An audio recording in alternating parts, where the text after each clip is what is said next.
अब आपके काम की खबर। दिल्ली एनसीआर में इस वक्त सर्दी के साथ पॉल्यूशन का टाक बढ़ा है। पॉल्यूशन इतना बढ़ गया है कि बच्चे बीमार हो रहे, अस्पताल में मरीजों की लाइन लग रही है और अब तो डॉक्टर्स का कहना है कि प्रदूषण की वजह से लोगों के मानसिक स्वास्थ्य पर असर पड़ रहा है। वो चिड़चिड़े हो रहे, हाइपरटेंशन की शिकायतें बढ़ गई हैं, रेस्टलेस फील हो रहा है। इन सब के बीच सुप्रीम कोर्ट ने सख्ती दिखाई है। कोर्ट ने सरकार से पूछा कि प्रदूषण की रोकथाम के लिए क्या क्या उपाय किए गए। अब इस मैटर पर पूरी सुनवाई होगी और सरकार को बताना होगा कि उसने क्या मैसेजेस अपनाए।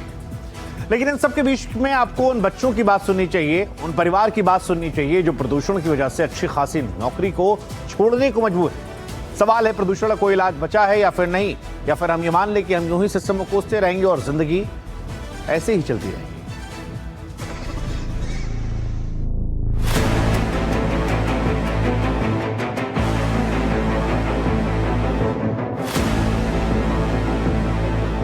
चांदनी चौक,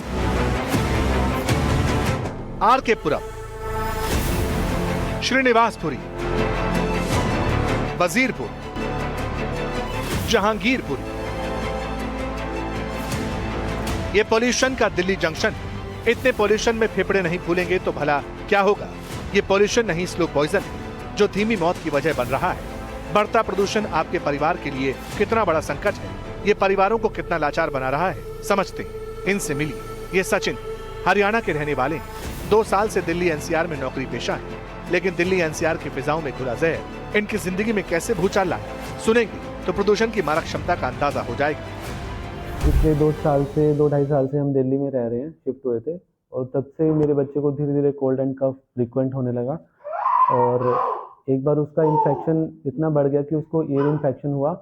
तो हमने जब डॉक्टर से चेकअप कराया तो डॉक्टर ने बोला कि इसको एलर्जी से, डस्ट से वजह से इसको जो बार बार रिकरेंट कोल्ड एंड कफ हो रहा है, उससे इसके अंदर स्वेलिंग हो रही है नाक में, एडेनोइड्स में और टॉन्सिल्स में। तो तब ये लगभग 3.5 साल का था। तो ये प्रॉब्लम तब से चलती आ रही है, पिछले 2 साल से कंटिन्यूस मेडिसिन चल रही हैं। लेकिन अब जो रिसेंट जो पोल्यूशन पिछले 2-2.5 महीने से यहाँ चल रहा है, उसमें तो ये इतना बूस्ट हो गया एकदम से इसको प्रॉब्लम कि इसको कोई भी दवाई असर करना बंद कर दी। Even steroid sprays, antibiotics, cold cough के जितने भी सिरप है, इसको कुछ भी असर नहीं कर रहा। कोल्ड एंड कफ वैसे का वैसे, इवन वो बढ़ता ही जा रहा था। सचिन चंद रोज पहले नोएडा शिफ्ट हुए इस उम्मीद के साथ कि बच्चे को राहत मिल जाएगी, लेकिन ऐसा हुआ नहीं। बच्चे को सांस लेने में तकलीफ हुई, अस्पताल में भर्ती कराना पड़ा। छोटी सी उम्र में बड़ी मुसीबत आ गई क्योंकि संक्रमण फेफड़ों को जकड़ चुका था। बच्चे की सर्जरी हो चुकी है, लेकिन जान एक ही शर्त पर बचेगी। इस पिता की आप बीती सुनेंगे तो सिहर उठेंगे। फिर ये सिचुएशन आई कि इसका जो ब्रीथ लेना नाक से वो बंद हो गया, ये कंटिन्यूसली मुंह से ही सांस ले रहा था।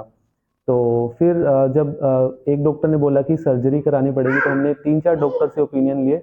सभी ने सेम चीज़ बोली कि हाँ, अब जो इसका टाइम है वो सर्जरी का है, बिना सर्जरी के ये ठीक नहीं हो सकता है। और फिर हमने पूछा कि सर्जरी के बाद क्या ये दोबारा हो सकती है प्रॉब्लम। तो उन्होंने बोला कि अगर आप सर्जरी के बाद भी इसको एलर्जीज तो डस्ट तो आएंगी, कोल्ड एंड कफ दोबारा होगा। तो हमने पूछा कि फिर क्या करें, हमारा सॉल्यूशन क्या है। तो उन्होंने बोला कि इसका सॉल्यूशन यही है कि आप दिल्ली एनसीआर छोड़ दो। मतलब हम इतने टाइम यहाँ स्ट्रगल करके आए, स्टडी की, यहाँ पे आके जॉब ली। अब ये सिचुएशन आ गई है कि हमें बच्चों के लिए ये देखना पड़ रहा है कि क्या ऐसा बिजनेस करें, क्या कुछ करें, कुछ नया ऐसा करें कि हम यहाँ से जाएं, किसी छोटे शहर में रहें जहाँ पे हम आराम से बच्चों की हेल्दी लाइफ दे सकें। सोचिए क्या गुजर रही होगी इस परिवार पर। जमी जमाई नौकरी छोड़कर ये परिवार दिल्ली छोड़ने को मजबूर है। सवाल बच्चों की जिंदगी का है।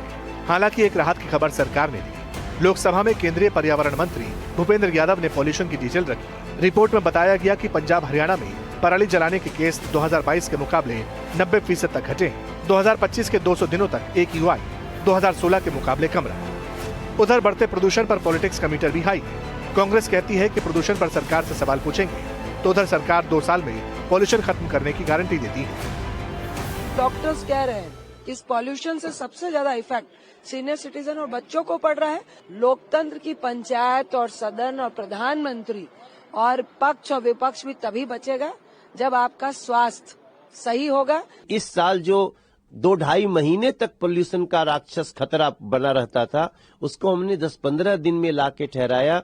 अब आगे इस प्रदूषण के हर रीजन को पहचानते हुए हम 2 साल में प्रदूषण से दिल्ली को मुक्ति दी। सियासी दावों के बीच सवाल है कि दिल्ली में पॉल्यूशन कैसे कम होगा। चिंता देश की सुप्रीम अदालत को भी है।